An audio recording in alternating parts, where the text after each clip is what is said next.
Você sabia que o hidrogênio é o átomo mais abundante da Terra? E que sem o hidrogênio a vida seria impossível? Ou seja, vocês não veriam esse rostinho lindo aqui.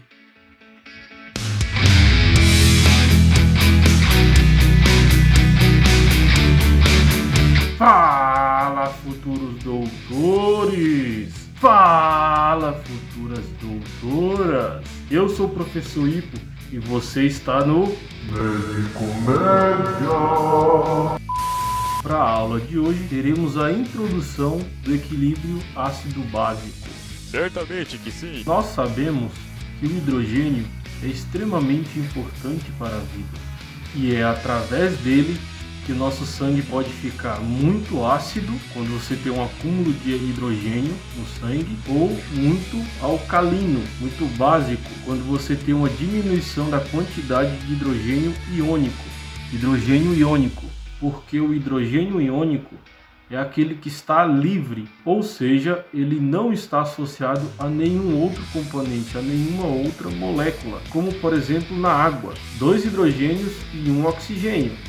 Os dois se juntam e formam uma molécula de água, mas este hidrogênio não é um hidrogênio iônico, é um hidrogênio que está associado a uma outra substância ou a outro átomo. Então, o pH é aquele hidrogênio que está livre, leve, solto. É bicha.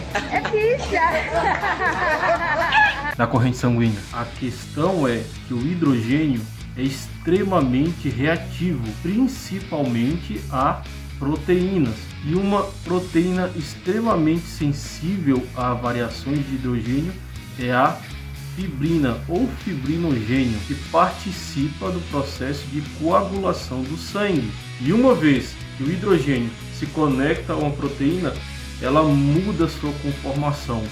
E uma vez que uma proteína muda sua conformação, muda a sua função também. E para combater essas alternâncias de hidrogênio, o nosso corpo produz ácidos e bases. Mas você sabe o que é um ácido e uma base? Ácidos são substâncias doadoras de prótons, ou seja, doadoras de hidrogênio, ou seja, eles gostam muito de dar hidrogênio. Nós temos os ácidos fortes e os ácidos fracos. Ácidos fortes são aqueles que, quando estão no meio, se dissociam rapidamente do hidrogênio e liberam grande quantidade de hidrogênio. São aqueles que por qualquer coisa já estão se separando e liberando geral hidrogênio. Ácido fraco é aquele que tem maior dificuldade de se dissociar e quando se dissocia, libera pouco hidrogênio. São os pegajosos, qualquer coisa está se apaixonando e não quer largar. Se os ácidos são aqueles que gostam de doar, as bases são aqueles que gostam de receber hidrogênio, ou seja, eles sequestram hidrogênio do meio. As bases fortes são ávidas por hidrogênio, ou seja, são aquelas que aguentam receber muito hidrogênio. E as bases fracas são aquelas que têm pouca intensidade, pouca afinidade pelo hidrogênio. São aquelas que quando recebem uma vezinha já é o suficiente, não quer mais. E o sistema tampão são substâncias que impedem alternâncias significativas no pH. As nossas células são o primeiro sistema tampão que temos. As células, quando identificam um aumento da quantidade de hidrogênio no sangue, ou seja, uma diminuição do pH, quando o hidrogênio aumenta, o pH abaixa. E a célula, em resposta a este aumento de hidrogênio fora da célula, ou seja, no FEC, fluido extracelular, e diminuição do pH. Sim, quando o hidrogênio aumenta, o pH diminui. Começará a bombear para dentro de si, para dentro dela, um influxo de hidrogênio, varrendo assim então esse hidrogênio do fluido extracelular para dentro dela, para o fluido intracelular, uma espécie de sequestro. E em resposta a isso, ela bombeará para fora o potássio, porque quando a célula absorve cátions, ou seja, hidrogênio, sódio, que são íons que têm carga positiva, ela precisa jogar para fora também íons de carga positiva para manter a eletroneutralidade da célula. Resumindo, ela troca potássio por hidrogênio. E este é o tamponamento intracelular. O tamponamento extracelular são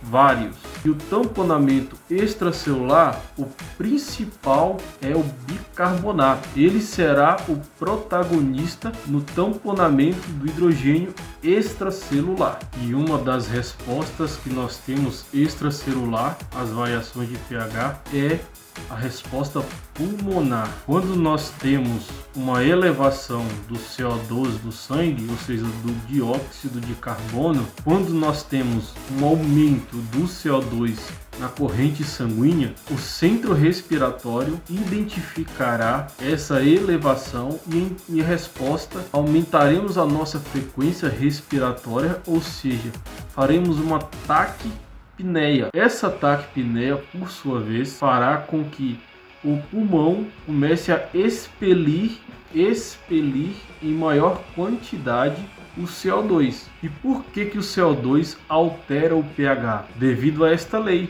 a lei de ação das massas. Essa lei diz que a velocidade de dissociação de uma solução depende proporcionalmente à concentração dos reagentes. Não entendeu nada, né? Isso quer dizer que quando nós tivermos um acúmulo, um aumento do CO2 no sangue, essa equação se inclinará para a direita, ou seja, nós produziremos maior quantidade de H+, hidrogênio. E por fim, o controle renal. O rim ele irá controlar o pH de 3 maneiras, usando 3 mecanismos diferentes: o bicarbonato, o fosfato e a amônia. Nesta primeira imagem, nós podemos ver que o rim usa o bicarbonato como tampão. A água que está intracelular se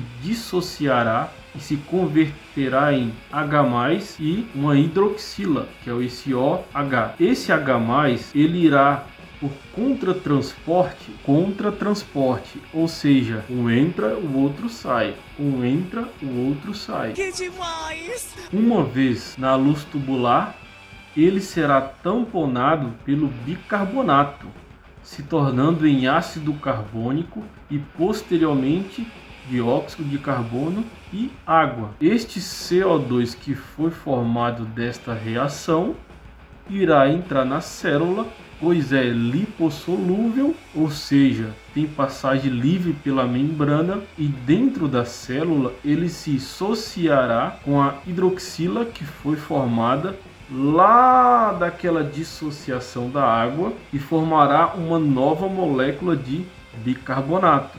Esta molécula de bicarbonato será cotransportada com o sódio que entrou do contratransporte do hidrogênio. E sim, eu falei cotransporte, ou seja, os dois estão entrando ao mesmo tempo. Ai, que delícia! Sendo reabsorvido este bicarbonato de sódio. Também podemos ver na célula que ela possui a bomba ATPase, ou seja, que é aquela famosa bomba de sódio e potássio. Do outro lado, vemos também uma bomba de ATPase, só que agora de hidrogênio. Esta bomba, ela bombeia, é claro, né? Se ela é uma bomba, ela vai bombear. Ela bombeia hidrogênio para a luz tubular e assim ser excretado pela urina. Tanto esta bomba quanto a bomba de sódio e potássio são bombas ativas, ou seja, tem gasto de ATP, ou seja, são elas que fazem o trabalho duro. As outras não, são apenas canais que se abrem e deixam passar. Podemos ver também nesta célula que ela bombeia, ela reabsorve bicarbonato em um contratransporte do cloro, ou seja, o cloro está entrando na célula e o bicarbonato está saindo. Neste outro mecanismo, é o fosfato que vai fazer o trabalho duro. O processo é o mesmo. A água se dissocia, se tornando em um hidrogênio e o outro em uma hidroxila. O hidrogênio será contratransportado com o sódio para a luz tubular. E na luz tubular, quem irá tamponá-lo será o fosfato, formando o ácido fosfórico. E por último, mas não menos importante, temos o mecanismo da amônia. A amônia é uma molécula que provém da degradação da glutamina, que é um aminoácido. A amônia também será contratransportado com o sódio. E assim, na luz tubular, ela se fundirá, ela se associará com o hidrogênio, formando o cátion da amônia, ou seja, a amônia carregada. E a amônia também tem passagem livre pela membrana plasmática, por ser lipossolúvel.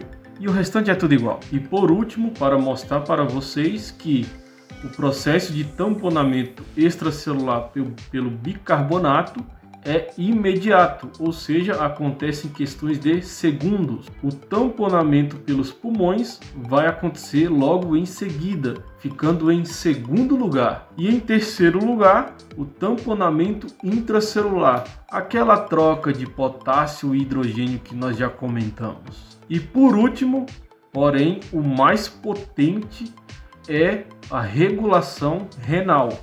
O rim, sem dúvida nenhuma, será a forma mais eficaz para o controle do pH sanguíneo. E acabou. Mas eu sei que foram os melhores 10 minutos da sua vida. Na quinta-feira, às 20 horas, estarei postando a aula 2. Falaremos sobre acidose metabólica. Então, espero você e tchau!